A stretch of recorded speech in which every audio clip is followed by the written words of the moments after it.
Je m'appelle Liu Heping. Je suis professeure à l'Université des langues et cultures de Pékin et je suis à la fois traductrice et interprète. J'ai commencé l'apprentissage du français après le lycée.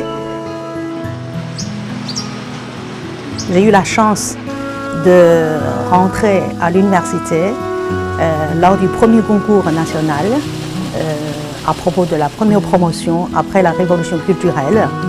Après, bien sûr, je suis allée en France et j'ai fait mon DEA et mon doctorat à l'ESIT, une école d'interprètes et de traducteurs. Pourquoi créer cet institut finalement? En Chine, la traduction ou l'interprétation était enseignée toujours dans des écoles des langues étrangères. Donc pour moi, c'est deux travails, deux métiers tout à fait différents. Au niveau de notre université, de BLCU, bien sûr, c'est l'Institut d'interprètes et de traducteurs qui a pris l'initiative de lancer ce programme, ce concours. On pensait plutôt trouver un moyen par lequel les étudiants pouvaient montrer ce qu'ils ont appris. Diplomatique entre la Chine et la France a été publié le 27 janvier 1964. La première édition, c'était le concours d'interprétation et de traduction de BLCU. Et la deuxième édition, l'année dernière, ça s'est déjà devenu deuxième édition, mais internationale, d'interprétation et de traduction.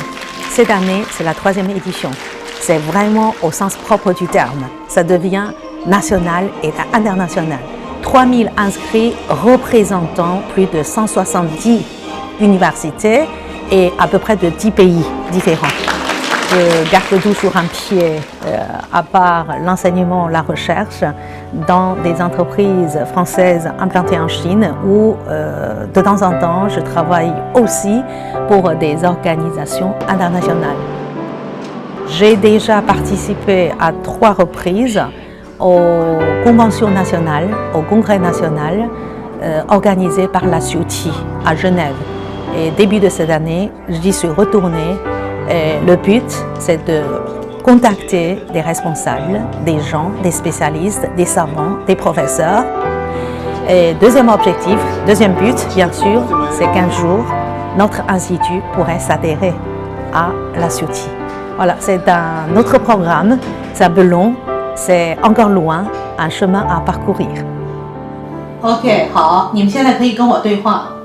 En conclusion, ma carrière consiste de former plus d'interprètes ou de traducteurs de qualité qui pourraient jouer un rôle très actif dans les échanges entre la France et la Chine.